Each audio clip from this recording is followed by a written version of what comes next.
Salve, salve, rapaziada! Sejam muito bem-vindos para mais um Papo de Tubarão, nosso podcast semanal aqui sobre mercado, sobre educação financeira. E eu quero dar boas-vindas para vocês que estão nos assistindo pelo YouTube ou também apenas ouvindo lá nos canais de áudio, Spotify, Deezer, entre tantos outros, tá? Quero lembrar também que toda terça-feira a gente disponibiliza este vídeo no nosso canal do YouTube e na quarta-feira em áudio, nesses canais de áudio. Muito bem-vindo, Germano Silva, tudo bem contigo, meu parceiro? Bom dia, boa tarde, boa noite, tudo tranquilo? Fala, galera! Bom dia, boa tarde, boa noite. Hoje um dia muito especial.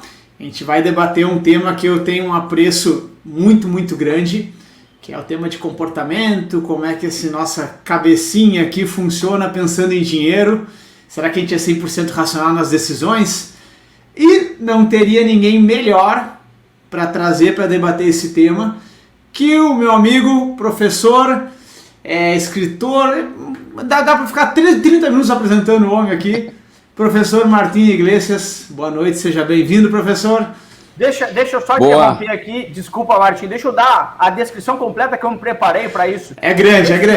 Esse homem, ele é professor da FGV, aliás, onde já estudei, escritor, vice-presidente do Conselho Consultivo de Educação para Investidores da Ambima, especialista líder de investimentos do Itaú e apaixonado por carro, futebol, o cara tem 4 times que ele torce, e fotografia. Professor, antes de mais nada, muito obrigado pelo seu tempo, obrigado por aceitar o convite.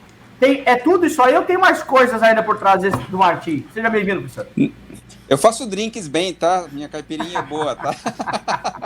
Mas sensacional. Mas deixa eu só me defender um pouco. A história dos 4 times é porque eu não nasci aqui e morei em alguns outros países, quando criança, principalmente, e aí eu fui ganhando times ao longo do tempo, né? Eu demorei um tempo para perceber que eu era corintiano, ainda não tinha descoberto a minha vocação oficial, que é ser corintiano, né? Mas eu já era desde o nascimento. É o time que eu mais torço hoje. Os outros, de fato, estão um pouquinho mais de lado. Então, já que você tratou esse assunto, ou colocou um pouco mais de detalhe, quais são os times? Vamos falar que eu gosto de futebol, né, Germano? Germano tá louco para falar de finanças lá. Deixa esse papo chato para depois. Quais são os times? Vamos. Bom, primeiro, eu sou filho de catalães, né? Meu pai é nascido em Barcelona, então, como todo descendente de catalão, tem um exército, né? Nós temos um exército, os catalães, filhos de catalães têm um exército. Esse exército é o Barça, é o time de futebol do qual eu sou fã algumas décadas muito antes do time ser uma potência mundial. Era um time regionalmente importante, mas não era a potência mundial que se tornou depois, tá? Eu nasci no Chile, né? E aí no Chile, como filho de espanhóis, tem um time da colônia espanhola lá, que é a União Espanhola, né? Então esse é meu time, não dá muitas alegrias, né? Mas é que na verdade até dá, é que a gente pede pouco da União Espanhola, né? Então de vez em quando ganhou um jogo, semana passada, não, domingo ganhou do Colo-Colo, essas são as festas que a gente tem por lá, né? Ganhar um jogo, é diferente quando o time é pequeno. Depois eu morei na Argentina quando criança, né? E eu sou torcedor do Independiente, né? Até hoje o time que mais Libertadores ganhou, né? O Boca tá perto, mas não chegou ainda lá, né? O Independiente, mas tudo enfileirado nos anos 70, né? Uma coisa impressionante, acho que foi o único tetracampeão 4 vezes seguidas, né? Então tem o Independiente e aqui no Corinthians, né, que é aqui no Brasil o Corinthians, que é aí meu time de coração, muito por influência da seleção brasileira de 82, muito por influência do Dr. Sócrates, certamente. Sensacional. Isso, até já vou passar para o Germano aí para fazer a pergunta. Isso, eu até estava falando antes ali contigo, né? Isso é literalmente que a gente vai falar sobre isso, fazer head também para o futebol, né? E você comentou assim, vai lá, eu tô mal de head, mas imagina eu que torço pro Inter, que a minha grande festa é ganhar Grenal e não ganho Grenal. É uma situação terrível. E aí você tem um gremista do lado também, não é ou não? Não. A camiseta é só para combinar com o fundo. Você é Inter também. Então, aqui em Porto Alegre, Inter teve, certamente no Inter de Porto Alegre, provavelmente jogou o que eu chamaria talvez o maior jogador chileno da história, que foi Elias Figueroa, né? Provavelmente o melhor jogador da história, né? Quer dizer, foi um dos poucos chilenos que teve, por exemplo, entre os melhores jogadores do mundo, na sua posição, está na seleção da Copa de 1974, né? Uma grande lenda, e que fez um gol do Inter, que é o gol iluminado. Isso. Esse é um gol que é mais bonito até sendo narrado do que sendo visto, né? Porque, tipo, uma noite nublada, um entardecer nublado, nenhum traço de sol em campo, até um escanteio, que aparece um facho de luz na cabeça de Dias Figueiredo e ele mete o gol de cabeça numa cobrança de escanteio. Parece que é um gol iluminado, uma coisa que é linda, inclusive, de ver. Recomendo aí, quem está aí no YouTube, para procurar o gol iluminado. Que aquilo ali, professor, no Beira-Rio ali, né? O Germano deve estar se batendo nessa hora que não falou em finanças ainda, mas calma, Germano. Não, mas eu também vou entrar nessa história de futebol aí que eu gosto. No Beira-Rio, como o próprio nome diz, o estádio fica na beira do rio, né? E o sol, ele cai naquela diagonal ali, né? No Rio Guaíba, aqui em Porto Alegre. E aí, naquele momento, ele passou um solzinho, raio de sol, por uma não é bem janela, mas uma dos, entre aspas, furos, assim, do estádio, pegou ele, foi sensacional naquele ano que o Inter estava... Mas teve depois também, o que eu sou apaixonado, jogadores aço, também é chileno, o Charles Arangues. Eu sou fã do cara, tem camiseta dele aqui em casa. Sim, número 16 do Internacional. É da geração de ouro do futebol chileno, bicampeão da América, né, um grande jogador também. O problema do Chile é que o Chile está voltando a ser o Chile, já está fora de 2 Copas, né, teve uma fase boa, ganhou 2 Copas Américas em cima da Argentina, né? Então, essa geração é chamada hoje a geração de ouro do Chile. Mas está acabando, forte, lamentavelmente. Né? Vidal, Arangues, né? Tinha bastante gente. Claro, o Sanches, o próprio Bravo, o goleiro, que foi do Barcelona durante um tempo, né? Sei lá, é um bom time, é um grande time. É difícil de voltar, né? Professor, já estou te convidando aí para a gente fazer um de futebol, hein? Daí a gente faz de futebol. Vamos. E tem história para contar, né? Deixa eu pegar esse gancho do futebol aí, Martim. Te fazer uma pergunta que acho que me veio aqui. Eu, como porto-alegrense, nascido, criado e curtido, estou em São Paulo desde 2015. E muita gente me pergunta, né? Tá, mas aqui em São Paulo, torce para quem? Eu já fui em todos os estádios aqui e tal, acabei indo com jogos com amigos e tal, mas eu não tenho nenhum time que eu tenha carinho. Nem Corinthians, nem São Paulo, nem Palmeiras, nem Santos. E eu sigo Colorado. Tu passaste por alguns lugares, tudo bem que um pouco mais na infância, tem um pouco mais de história do que eu que já vim adulto para cá, para São Paulo, e acabou escolhendo um time local ali que se identificou, né? Qual seria a diferença? Eu acho que é diferente, Germano. Eu acho que é diferente, porque você consegue torcer pro Inter aqui, ver os jogos do Inter, você consegue participar do campeonato que jogam os times de São Paulo, você está torcendo pelo seu time jogando, é um pouco diferente. Hoje, sei lá, tem a Libertadores que dura mais, tem mais times, né? Mas de forma geral, são compartimentos independentes, né? Então, o time da União Espanhola é lá no Chile e não vem aqui. Acho que teve um jogo até com São Paulo, se não me lembro, uma semifinal, acho que até da Libertadores, mas é uma coisa muito rara de você ver interação entre esses times. Então, são compartimentos diferentes, né? De ter uma mental accounting, ter uma contabilidade mental aqui de time de futebol que não se misturam. Acho que é um pouco diferente do teu caso, que você consegue conviver e torcer pelo teu time daqui. Inclusive ir ali no Allianz e ouvir um gol contra do meu Léo Ortiz no dia, inclusive, no Joesley Day, famoso Joesley Day. Nossa. O Léo Ortiz fazendo gol contra, o celular bombando, que o EWZ estava caindo um monte lá fora, que é a Bolsa Brasileira lá em Nova York. Esse é um dos dias inesquecíveis, então é mais inesquecível ainda para você, né? Eu lá no Allianz Arena, inclusive a gente trouxe amigos pra cá, o Lucas veio de Porto Alegre pra ver esse jogo, com o nosso pai e mais uns 2, 3 amigos lá de Porto Alegre. Estávamos eu, meus 2 irmãos, meu pai, amigos, vendo o Léo Ortiz fazendo gol contra. Foi um dia difícil, também no mercado financeiro. Mas o que eu queria te perguntar, Martim, dado esse comportamento meu e teu, o que tu identifica assim, de diferença de comportamento de um investidor que muda muito de posições, como tu fez? Tudo bem, tem todo um apelo aí, histórico, tá tudo certo. Não estou julgando o fato de pegar novos times. E de um outro que se prende à sua história e dali não sai. Que tipo de investidor a gente vê no mercado com esses comportamentos tão distintos assim? Eu acho que acho que os exageros, os extremos são ruins dos dois lados, tá? Eu acho que é o seguinte, primeiro, a altíssima mobilidade é uma coisa que é bastante testada de que é ineficiente, né? E acho que a questão está muito ligada a A gente pode discutir quão eficientes são os mercados, né, mas de fato os mercados incorporam as notícias de uma forma bastante rápida. Podemos discutir quão precisa mas as notícias mexem de uma forma muito rápida nos mercados, né? E eu entendo que quando um investidor trabalha no curto prazo, procura comprar e vender no curto prazo, ele está sendo movido por notícias. Não pela notícia que aconteceu, mas a princípio pela próxima. Porque a que aconteceu, de forma geral, já mexeu nos mercados, né? Porque é muito rápida essa dinâmica. E a próxima notícia, ela é imprevisível por natureza, você não sabe o que vai ser, então você não sabe se é positiva ou se é negativa.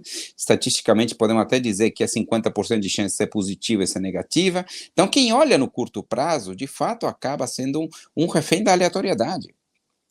Então ele tem basicamente 50% de chance de ganhar, 50% de chance de perder, se não tivessem todos os vieses, né?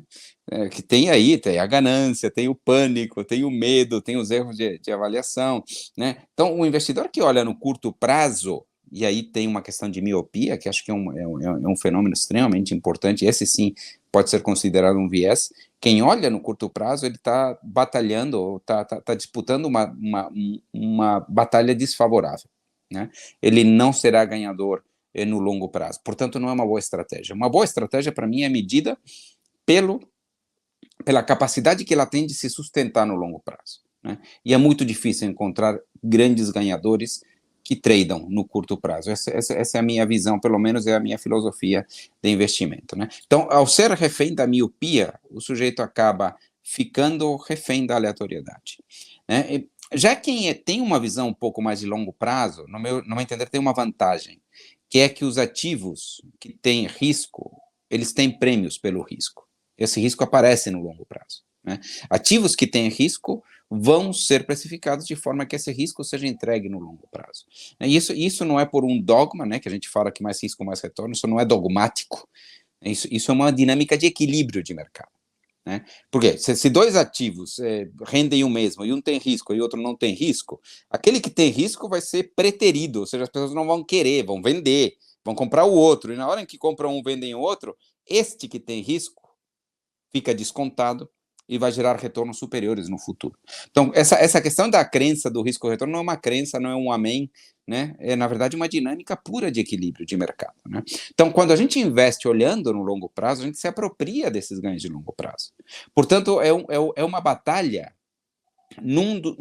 que passa a ser um terreno favorável, né? Ou seja, você tem chances de ganhar, né? As ações vão entregar o Equity Risk Premium, né? As NTNs-B, os Tesouro IPCA, vai entregar um juro real de 5,5% ao ano. Vai entregar. Tipo, no curto prazo, não, é volatilidade. No longo prazo, ele vai entregar. Ou seja, os ativos vão te entregar aquilo que devem entregar. Então, a questão para mim é quebrar o efeito da miopia. A miopia é esse viés, né? Como é que a gente pode definir a miopia, né? A miopia é o seguinte, é o fato de que os investidores olham no curto prazo, mesmo quando tem objetivos de investimento de longo prazo. Então, a gente poderia separar os horizontes de tempo em dois, né? O horizonte do investimento, que é o prazo no qual você pretende usar esse dinheiro, e o horizonte de avaliação.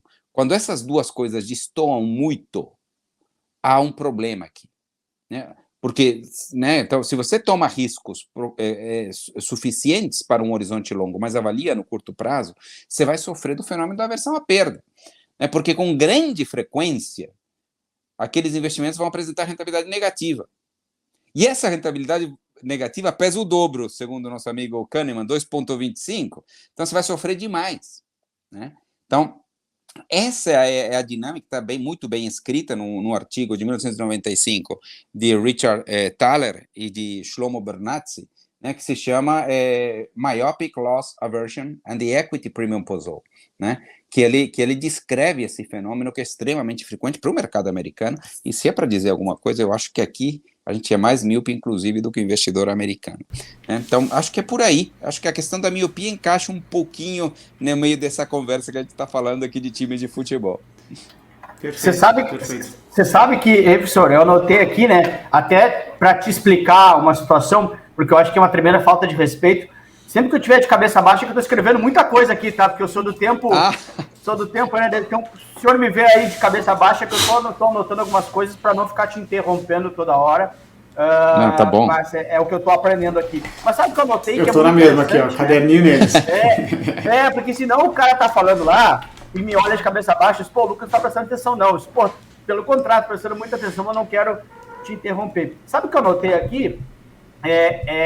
Só para a gente formalizar, eu gosto, né, de dar umas guidelines assim, interessantes, que você falou assim, poxa, o teu horizonte de utilização do recurso, ela não pode ser diferente do horizonte de avaliação, né, ou tão diferente, porque isso vai causar justamente a aversão à perda, que a galera que está nos ouvindo, a maioria é estudante das certificações, e a aversão à perda a gente fala assim, poxa, o cara, ele tem medo de perder, essa é a grande ideia. Então, se ele tiver uma grande discrepância entre o horizonte de utilização, ou seja, quando eu preciso do dinheiro, e de avaliação, ele tende justamente a fazer movimentos de curto prazo, né, de saída de posições que nem sempre são favoráveis para a carteira dele. Mas isso, né? Podem haver duas coisas. Uma é essa que você falou, dele acabar saindo nos momentos errados por causa do sofrimento, e o segundo é acabar assumindo menos risco, exatamente pelo medo desse tipo de ativo. E aí ele acaba tendo rentabilidades menores no longo prazo porque não se apropria dos prêmios de risco, né? Então os dois fenômenos podem acontecer. Da primeira vez ou das primeiras vezes, ele de fato perder e talvez num futuro se sentir machucado e não querer entrar no mercado de risco. E tem uma frase que eu não sei se é tua, professor, mas eu ouvi de ti, que não tomar risco também é um risco. Se eu estou 100% em poupança, eu estou dormindo tranquilo, mas quanto eu estou ganhando com isso? E a inflação, e o cenário, e a perda financeira ao longo do tempo, né? Pois é, o problema que tem do risco da inflação é que ele não é um risco tão visível, né? E existe, por exemplo, o conceito de money illusion, né, que é do Irving Fisher, que ele diz o seguinte, a gente, por natureza, a gente tende a avaliar os nossos ganhos e perdas em valores nominais. É uma tendência que tem. Ele não chega a chamar viés, né? Acho que bom, nem existia o conceito de viés nas finanças comportamentais na época de Irving Fisher. Irving Fisher basicamente lá fez seus maiores trabalhos perto do crash da Bolsa de 29, né? Mas ele falava exatamente isso, quer dizer, a gente tende a ver as coisas de forma nominal. Então, a perda para a inflação, muitas vezes, ela não é sentida com a mesma dor do que uma outra perda. Ela acaba sendo um tanto diferente, acaba sendo um pouco mais suave, né? Mas, de fato, na hora em que depois de um tempo o sujeito vai lá e tenta comprar, utilizar os seus recursos, acontece que ele acaba, de fato, vendo que houve uma perda, né? Muitas vezes ele não é sentida no mesmo momento, mas é sentida depois, na hora de comprar um bem ou um ativo, que ele percebe que o dinheiro que ele tem, de fato, acaba não tendo. Então, o fato é, investimentos sem volatilidade podem levar a riscos importantes, que é esse risco, né, que é um risco perigoso, exatamente por não ser sentido, né? A história é mais ou menos do sapo, né, na panela, né, que o sapo, quando você joga ele numa panela quente, ele pula imediatamente. Se você vai esquentando a panela com ele dentro, às vezes ele morre, porque acaba não sentindo aquela questão. Acho que tem um pouco disso quando a gente pensa em investimentos que não superam a inflação. Aí, professor, você estava falando justamente sobre isso, né, cara? A perda para a inflação, ela dói menos, né? A história do sapo indo cozinhando devagarinho, né? Porque não é uma perda nominal, né? Você não teve um resgate com prejuízo. Caramba, eu perdi 50 mil, caramba, 20 mil. Mas você também está perdendo dinheiro, é também perda igual. E aí me fez lembrar aqui, apesar de não ser a ordem que eu tinha pensado para a pergunta, mas me fez lembrar, eu já fui personalité também, né? Gerente de relacionamento personalité lá atrás, e eu lembro que lá a minha carteira tinha uma galera um pouco mais de idade, assim, e eu costumava chamar que tinha alguns clientes, os viúvos do 1%, né? Naquele tempo lá tinha já Selic abaixo de 2 dígitos e tal, agora está um pouco acima, enfim, mas a ideia é que os caras falam, nossa, mas isso não rende mais 1% ao mês? E aí eu explicava para os caras que quando a gente tinha, que assim, não tem almoço grátis, né? Então, assim, se lá atrás a gente tinha 1% ao mês, sei lá, quase 13, 15 ao ano, muito mais que isso, né? É porque a gente também tinha uma inflação bastante mais alta. O teu ganho real, ele nunca foi muito diferente exceto agora, a pandemia, um período de inflação totalmente anormal, mas o teu ganho real ele vai sempre mais ou menos andar ajustado, porque é justamente isso que eu explicou ali antes. Cara, se tem um grande produto muito melhor, todo mundo vem para esse e os outros vão ter que ter um prêmio de risco para compensar. Tinha os viúvos de 1%, ainda tem. É mais ou menos isso, né? Se ganhava 1% ao mês lá atrás, tinha uma baita de uma inflação também, né? E o interesse, sim, de fato, né? Quer dizer, que a gente convive com juros reais aí de 3%, 4%, não variam tanto quanto a Selic, né? Que a gente agora está com 11,75 no dia que a gente está gravando aqui, outro faz pouco tempo era 2, né? O juro real não variou dessa forma, mas ele precisa aumentar, né? Quer dizer, acho que tivemos juros reais negativos muito relevantes no ano de 2020, 2021.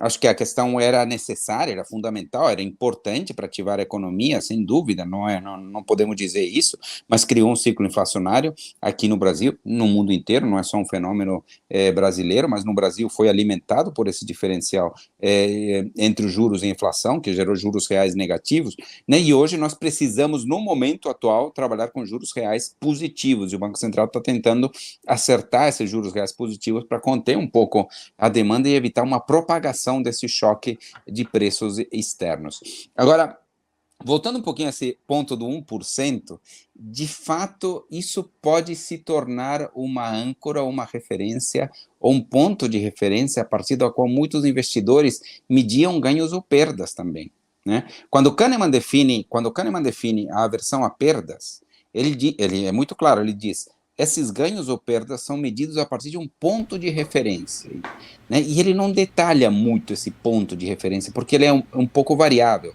é aquilo que está na tua cabeça, né? Às vezes alguém que vai receber um dinheiro, sei lá, vai ser um ganho, mas tem um número na mente, se ele receber um pouco menos do que aquilo, ele pode se sentir como uma perda, mesmo sendo um ganho, né? Então, essa ponto de referência é difícil de determiná-la, porque não é único, pode variar de pessoa para pessoa, pode variar de circunstância para circunstância, mas o 1% eu acredito que muitas pessoas tomaram como um ponto de referência, e o abaixo do 1% significava uma perda na cabeça ou no sentimento dele, né, a partir do qual ele mediu e colocava os 2,25, voltando de novo aqui para os 2,25 do Daniel Kahneman, né, 2,25, lembrando, segundo Kahneman, quanto dói mais uma perda do que a alegria que traz um ganho, né? Então, para você ganhar, você tem uma alegria se você ganhar, tem um ganho de 1 de alegria, de coeficiente de alegria. Se você perder a mesma quantidade, você tem uma perda de alegria, um ganho de tristeza de 2,25, né? Esse trabalho é até interessante, depois você vê como que foram feitos os testes, né? Tem um trabalho estatístico importante para chegar nesse número, né? O cara é bom também, né? O cara é bom, né? Lembrando que ele é psicólogo, mas ele é matemático, tá? É um matemático e Nobel de Economia. Às vezes o pessoal esquece que ele é matemático. Mas se a gente for ver, tem bastante, de um tempo mais recente para cá, bastante estudo, e também alguns, os últimos, o cara que ganhou o prêmio Nobel, tem bastante gente de psicologia e finanças, né? Que é uma parada justamente para o cara. Os caras quebraram um pouco aquele conceito de que, a gente falou um pouquinho lá nisso, de que o mercado é 100% eficiente / racional, né? Acho que é um pouquinho disso, né? Mas você sabe que isso não foi sempre assim, tá? Eu acho que teve toda uma lógica da racionalização econômica e da modelagem quantitativa matemática da economia, que foi uma vertente importante nos anos 50, anos 60, 70, vem até hoje, né? Mas a gente pode pensar até antes disso, né? Quer dizer, o primeiro que falou, sabe quem foi o primeiro que falou sobre coisas de comportamento? Pelo menos que está registrado em algum trabalho muito relevante, foi Adam Smith, né? Então, Adam Smith tem 2 livros centrais dele, né? O Adam Smith também é interessante, porque ele era professor de economia na Universidade de Glasgow e era também o titular da cadeira de ética, né? Dava 2 matérias, né? E em economia ele cria, acho que basicamente uma obra basilar do capitalismo, que é a riqueza das nações, né?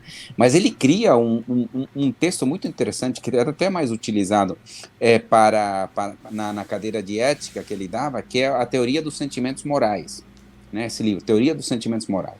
Na teoria dos sentimentos morais, ele explora diversas coisas que poderiam ser chamadas vieses, de coisas e comportamentos não irracionais, como o altruísmo nas decisões. Né? Engraçado você pensar em Smith falando de altruísmo, né? Não combina, porque, de fato, né? se você for para resumir a riqueza das nações, é um pouco sobre como cada um fazendo o melhor para si chega num benefício coletivo. É mais ou menos isso. Se for para resumir numa frase, a riqueza das nações é isso.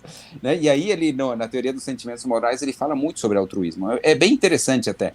Mas concordo com você que houve toda uma fase da economia, longa até, né? Onde a matematização, o homo economicus, a teoria de eficiência do mercado ditou toda a lógica do comportamento e todos os estudos, né? E todos queriam estar nessa né? Os bons, as grandes cabeças queriam trabalhar com essa lógica.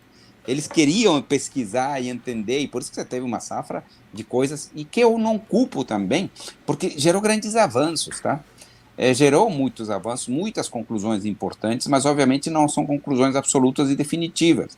Para ver novos avanços, foi necessário quebrar essa dinâmica da racionalidade, para gerar novos avanços, né? Eu me lembro de um livro sobre física, que eu tinha, sei lá, quando eu tinha 20 anos, uma história da física, né? E ele falava o seguinte, a importância de uma teoria, e ele se referia à física, não é quão certa ela está, se ela consegue explicar dentro dos limites que ela trabalha e se ela permite evoluções. Boas teorias permitem evoluções, permitem serem questionadas, aprimoradas e geram novas boas teorias, né? Teoria errada, por exemplo, podemos dizer que é toda a teoria da gravitação universal, que ela está errada, mas funciona dentro de um contexto de baixas velocidades, mas permitiu evoluções fantásticas em diversos e trouxe a própria semente, por exemplo, da teoria da relatividade, né? Então, eu diria que eu não sou contrário a toda a teoria de eficiência de mercado, toda a teoria da racionalidade, porque ela permite muitas coisas. Inclusive, muito do que a gente pensa nas teorias das carteiras, a gente tem que levar teoria do portfólio, a gente precisa colher daquilo. Porque, de fato, as finanças comportamentais descrevem muito bem muitas coisas, mas elas não entregam, por exemplo, sugestões de alocação prontas. Não tem um modelo de alocação comportamental. Não surgiu, não sei se algum dia surgirá, e se surgir, não sei se é bom também. Porque vai ser um modelo que vai dizer, putz, já dado que você pensa tudo errado, ó, fica confortável com isso, mas não vai ganhar tudo que você devia ganhar. Só pode ser uma coisa desse tipo, né? Então, tipo, é como lidar com resultados subótimos, teria que ser, né? Michael Pompian fala um pouco sobre isso, né? Que é um CFA e CFP, né? Estudioso muito prático da questão da teoria comportamental. Ele diz, cara, o negócio é o seguinte, existe a carteira ótima e existe a melhor carteira possível, dados os vieses, dadas as coisas. Tem que colocar a melhor carteira possível. Esse é o trabalho de um planejador. É a melhor carteira que o cara vai aceitar e que não vai fazer com que ele pule fora no pior momento, né? Perfeito, perfeito. Dentro disso mesmo, professor, de ter uma carteira subótima, né? É aquela que deixa o investidor ganhar dinheiro, mas ao mesmo tempo permite que ele durma à noite. Permite que ele entenda o que foi feito com o dinheiro dele. Volta e meia eu vejo... entendeu isso, Kahneman não. Pompian entendeu muito bem isso que você está colocando, Germano. Tipo, cara, não adianta de eu te traçar a fronteira eficiente. Hoje não é difícil de traçar mais a fronteira eficiente, já foi muito difícil. Hoje, cara, você puxa programa, diversos títulos, mas não adianta de eu dizer isso, né? Primeiro que o questionário de perfil do investidor não consegue detectar todas as questões relevantes na hora de uma decisão de investimento, né? E aí o trabalho de um planejador numa conversa, numa experiência, muitas vezes em questões que estão ligadas a um conhecimento ao longo do tempo do investidor, e como ele reagiu em diversas situações difíceis, permite dizer, cara, tem essa carteira aqui, para ti é essa aqui, mas vamos trabalhar numa outra, que é essa aqui. Eu acho que essa você vai lidar um pouquinho melhor. Inclusive, nessa linha que tu falaste, professor, de muitas vezes a finança comportamental não explica algo um pouco mais de alocação. Recentemente eu li uma frase do Richard Thaler, que ele falou algo na linha de qual seria o melhor investimento, que muita gente pergunta para ele, né? Pô, o cara ganhou o Nobel de Economia, parece que ele é sócio de uma asset lá fora de gestão ativa e tal. Aí os caras perguntam para ele qual é o melhor investimento, e ele fala, o mais diversificado possível, que tenha bastante carrego em ações, porque lá é equity o tempo todo, né? E nunca mais abra a sessão de economia do jornal, vá assistir futebol, quando muito cruzadinhas. Aqui a gente está voltando para a nossa primeira conversa, de que às vezes o excesso de movimentação e excesso de preocupações são ruído. Tem muita coisa que é ruído. Né? Tem a frase aqui do Benjamin Graham, né, que eu gosto de citar às vezes, que é a frase que ele fala assim, no curto prazo os mercados são uma máquina de votação, um concurso de popularidade, né? No longo prazo é a balança da justiça. Quer dizer que no longo prazo os ativos entregam o que tem que entregar. As boas ações entregam lucro, entregam valor, entregam valorização. Os bons títulos de renda fixa não defaultam. Os bons títulos de renda fixa entregam os juros que foram contratados. Já no curto prazo, essa votação, né? Agora foi para cá, vai para cá. Popularidade. Quem está querendo comprar mais? Não, por causa das notícias que são aleatórias, né? Acho que o Thaler coloca exatamente essa mesma visão. Lembrando veja que só para fechar que falta dizer e onde aloca, né? Então falta essa visão um pouco mais do Popper, que ele dá um pouco mais a ideia de precisa de um profissional sério, um planejador financeiro te acompanhando, né? Desculpa, Lucas, te cortei. Não, lembrando que, né, essa questão de você ver que ele brincou, você não olha jornal e tal, reforça ou fecha justamente com aquele pensamento que o Martin trouxe, né? Que é justamente que os efeitos negativos da sua carteira, elas valem mais que duas vezes, né, os efeitos positivos. E se a gente for pensar, exemplificar, o ser humano também é mais ou menos assim, né? Você é elogiado o dia inteiro, e às vezes você chega e no final do dia você leva uma crítica negativa, você chega em casa e fala assim, caramba, tô arrasado, eu sou realmente ruim, será? Porque é bem isso tudo, os fatos negativos impulsionam, segundo, mais de duas vezes nos positivos. Aí eu tenho uma pergunta bem direta aqui que eu separei para te fazer, Martin, que é o seguinte, cara, você é chileno, a gente vive no Brasil, e a minha pergunta, assim, por que, né, que o brasileiro ainda tem, na sua opinião, claro, tanto dinheiro na poupança? É falta de educação financeira? São viéses comportamentais? É os dois? O que você pensa sobre isso? Porque tem muita grana ainda parada lá, né? Não, eu acho que tem um pouco das duas coisas, tá? Tem um pouco de inércia também, tá? Acho que a gente pode juntar as três coisas ali. Primeiro, acho que tem um viés. Acho que foi um pouco. Acho que o auge da pandemia, e até um ano antes, foi diferente, porque de fato tivemos a renda fixa, os juros, mesmo pós-fixada Selic, e mesmo a poupança, pagando muito pouco, não cobrindo a inflação, mas de forma geral, a história dos investimentos conservadores no Brasil é muito vitoriosa. Você teve ganhos reais importantes apenas em renda fixa, sem ter que se expor ao mercado de renda variável. Então, de alguma forma, os investidores criaram costumes, se adaptaram e viram oportunidades ali e mantiveram seus investimentos conservadores. Tá? Eu acho que isso foi muito mais fruto do que nada da própria condição de risco-retorno. Provavelmente, se você colocasse um investidor americano nestas condições, provavelmente ele também teria escolhido ao longo de décadas investimentos conservadores. E a gente sabe que você investindo de uma forma durante muito, isso é criar hábito, cria inércia, né? E tem um fenômeno importante que é a aversão ao arrependimento, né? Você se arrepende, de forma geral, de uma forma mais intensa por ações do que por omissões. Esse é um negócio que gera o status quo bias. O viés do status quo bias, né, a vontade de deixar as coisas como estão, é gerada porque a gente se arrepende mais intensamente quando a gente faz uma coisa do que quando a gente deixa de fazer alguma coisa. Por quê? Pensa assim, quando você vai lá no mercado, vai comprar, entra numa fila, a tua fila está parada. Você fica com bruta de um medo de mudar para outra fila e a outra fila parar. E se você for e a outra fila parar, aí a dor é muito maior. Você lida com a dor de estar a tua fila parada, mas mudar e a outra parar dói mais. Então, é como se quando a gente não faz nada em determinado momento, a gente ainda pode culpar um pouquinho o acaso.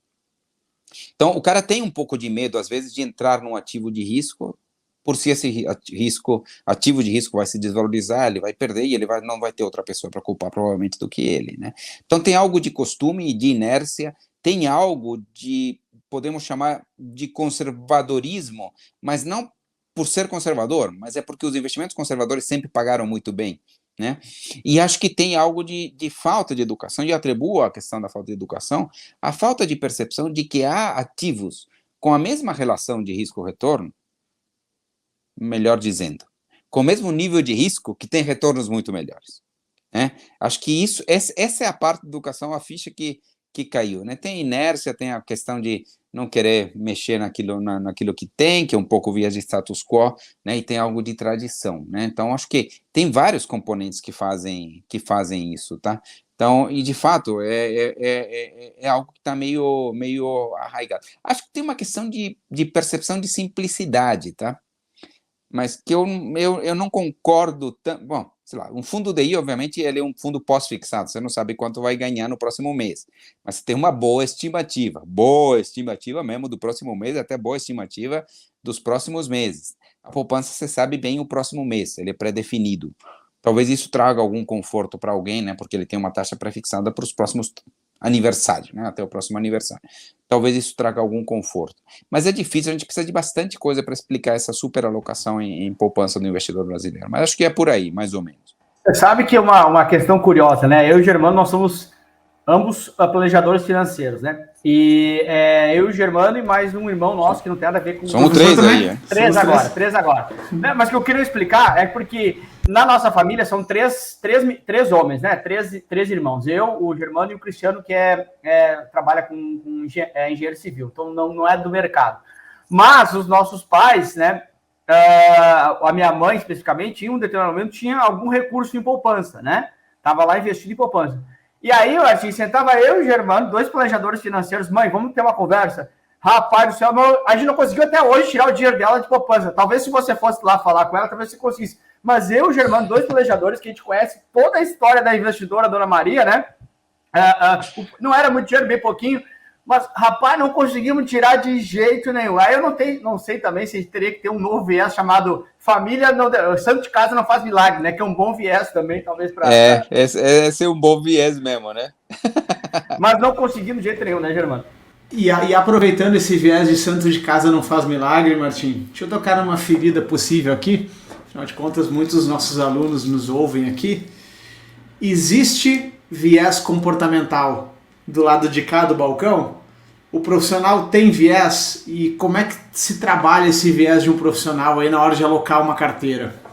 Não, eu acho que existe um viés de conservadorismo, sim, né, que muitas vezes preocupa. Né? Eu fico pensando, sei lá, você já recomendou comprar bolsa para um amigo seu, um parente seu? Né? Quer dizer, difícil, né? eu fico pensando, né? Puxa vida, eu vou estar falando, eu lido bem com esse risco comigo, mas às vezes eu tenho um pouco de medo de dizer para uma outra pessoa, porque, sei lá, eu reajo e eu entendo que alguma coisa pode não funcionar. E eu tenho medo de se a outra pessoa vai entender que alguma coisa não vai funcionar. Então, eu diria que, de alguma forma, muitas vezes um planejador financeiro tenta recuar o nível de risco daquilo que seria razoável. Muitas vezes acontece isso, tá? O que as organizações, as instituições precisam fazer, né? De alguma forma deixar o investidor confortável de que, se ele está trabalhando de acordo com uma visão institucional, de acordo com os parâmetros de risco, ele está coberto. Digamos assim, cara, o problema aqui com a gente você não vai ter dentro da instituição se você seguir as regras que a gente estabeleceu. Então, pode ir até uma recomendação até teu nível, um pouco de diversificação, sempre olhando o perfil, e vai dessa forma, é o melhor. Acho que muitas vezes o planejador financeiro, o especialista de investimentos, o assessor, ele precisa entender que há dois lados da perda, né? Investir mais em risco do que se deve pode gerar problemas por tudo que a gente falou. O cara pode se assustar, sair no momento errado, né? Mas tomar menos risco do que se deve também gera, né? Que é um pouco do que a gente estava falando. Tomar muito menos risco pode ser arriscado. Você deixa dinheiro em cima da mesa se você não aloca de uma forma coerente com o nível de risco que você aceita, né? Então, não é que colocar sempre mais risco é melhor, não. É colocar o nível de risco que você aceita, né? Essa é a melhor carteira, né? Quer dizer, você precisa determinar isso sim, qual é o nível de risco que a pessoa aceita. O questionário ajuda, mas conversas pessoais ajudam muito mais às vezes, né?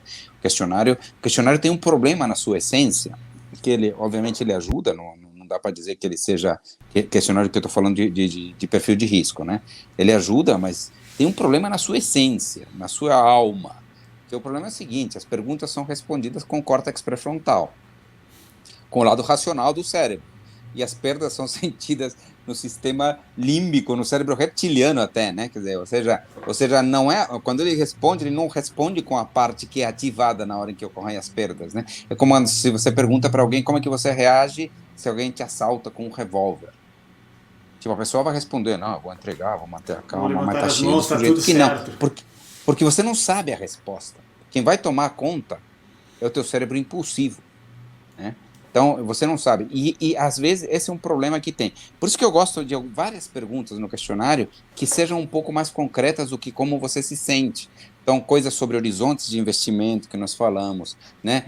Coisas sobre momentos de vida, coisas sobre necessidades de liquidez, são perguntas bem mais concretas que se acontecer alguma coisa não ativa o cérebro reptiliano. Mas a pergunta, como você se sente se a bolsa cai 15%?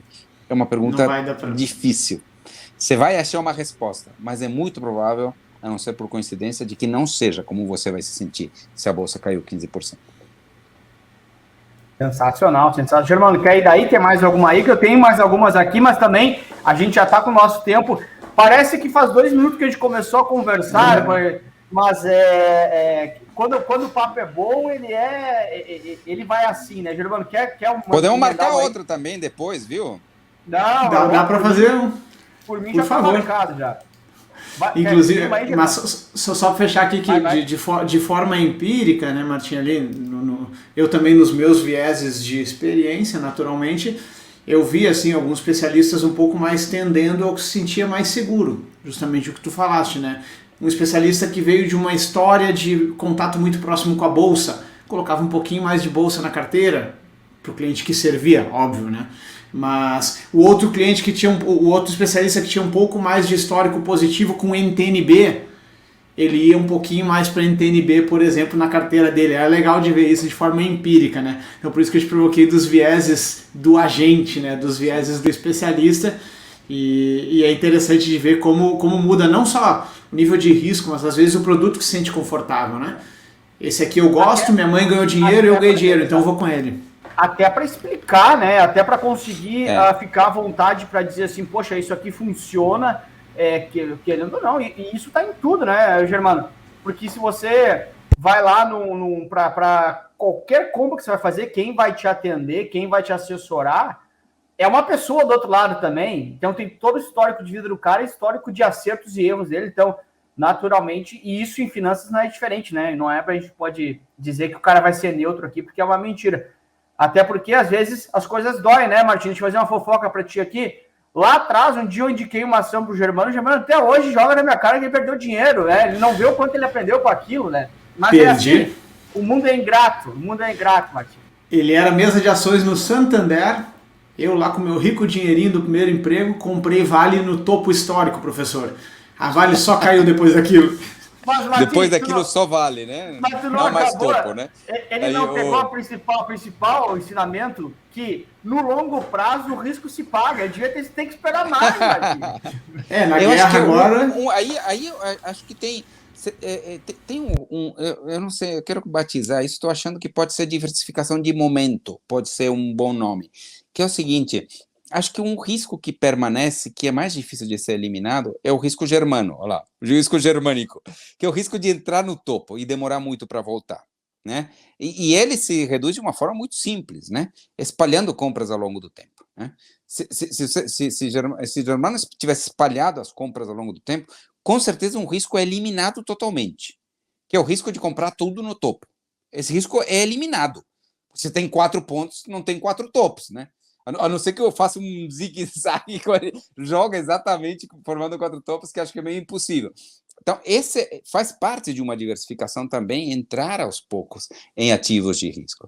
Tem um estudo bem interessante que eu fiz com o professor Jurandir Macedo, foi publicado na revista Exame.com, que acho que é a melhor forma de entrar e sair da bolsa, que aborda esse tipo de risco, né? Que é uma estratégia boa, que não mexe no espalhar compras, espalhar vendas, não mexe no retorno esperado, mas reduz o nível de risco de uma forma enorme, assim, tipo, dividir por 3, por 4 a volatilidade das carteiras. Perfeito. Sensacional. Viu, Germano? Foi você que fez errado lá, eu só dei o caminho, podia ter feito diferente. Obrigado, Martim, salvou uma briga familiar de anos aí. Professor, deixa eu falar contigo aqui, tá? Vamos... para a gente ir se encaminhando já para o nosso final, já agradecendo muito aí, a gente cresceu demais. Eu aprendi demais, o que eu anotei aqui dá quase um livro, mas eu queria te pedir, assim, se você tivesse que dar um conselho, né, hoje para quem vai entrar no mercado, para um investidor, para quem já está no mercado, assim, não precisa ser somente um, mas o que o Martin fala lá para os investidores que ele ajuda, o que é o papo que o investidor tem que saber hoje antes de investir? Não, eu dou dois conselhos centrais. De sair da visão monoativo para uma carteira diversificada e de alongar os horizontes de curto prazo para longo prazo. Se o cara resolve essas duas coisas, ele está resolvendo 90% dos problemas. É mais do que Pareto aqui, né? São duas coisas que geram 90% dos resultados. Então, por quê? Em primeiro lugar, porque existe uma lenda que é um mito, dois mitos, de que é possível encontrar o melhor ponto de compra para cada ativo individual. E isso é um mito, isso é uma lenda, isso é praticamente impossível. Pode até ser que alguém dê sorte, assim como tem gente que ganha num boleto de loteria, mas isso não é uma estratégia vencedora. Comprar bilhete de loteria não é uma estratégia vencedora e tentar encontrar o melhor momento de compra de cada ativo não é. Né? Então, muda a visão de monoproduto, monoativo para uma carteira diversificada. Por quê? Porque o risco-retorno melhora muito. Né? Ou seja, se a gente pudesse medir o risco de uma carteira diversificada e compará-la com o risco de uma carteira não diversificada, né? Supondo que essas duas tenham o mesmo nível de risco, eu diria que aquela carteira diversificada tem um nível de retorno superior à outra. Então, diversificação pode ser vista como uma forma de otimizar resultados dado o nível de risco. Eu gosto mais de encarar a diversificação como isso do que a visão Sancho Panza de reduzir riscos. Tá? Então, mudar da visão monoativo para uma visão carteira. Essa é a primeira questão. E mudar isso na forma de acompanhar, na forma de investir, olhar para a carteira, não para os ativos individuais, né? Não se preocupar que tem um ativo que está pior. Se é uma carteira, vai ter um ativo pior. A não ser que, por coincidência, estejam rendendo todos a mesma coisa, mas isso não acontece. Então, vai ter um pior, vai ter um melhor, e não é para olhar o pior e tentar, eventualmente, se desfazer dele. Às vezes ele tem uma função lá na carteira, uma função de defesa e tal. Essa é uma. E a outra é combater a miopia. Né? Então, mudar da visão de curto prazo para uma visão de longo prazo, porque também encontrar o melhor momento é impossível. Tem um estudo, né? Até um livro que eu comprei faz algum tempo, porque é um livro ilustrado muito bonito, que é sobre o mercado, mas que ele fala o seguinte: eu estudo, e depois eu refiz esse estudo para a Bolsa Brasileira, aproximadamente, na Bolsa, no índice, tá? Para o S&P e para o índice Bovespa, aproximadamente 1% dos dias são responsáveis por 100% dos retornos. Não é Pareto 20-80, tá?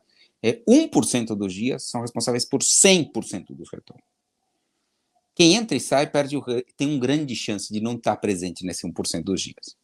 Então, tem que estar, assim, alocado sempre em bolsa, em ativos de risco, de forma diversificada. Então, os meus dois conselhos são esses.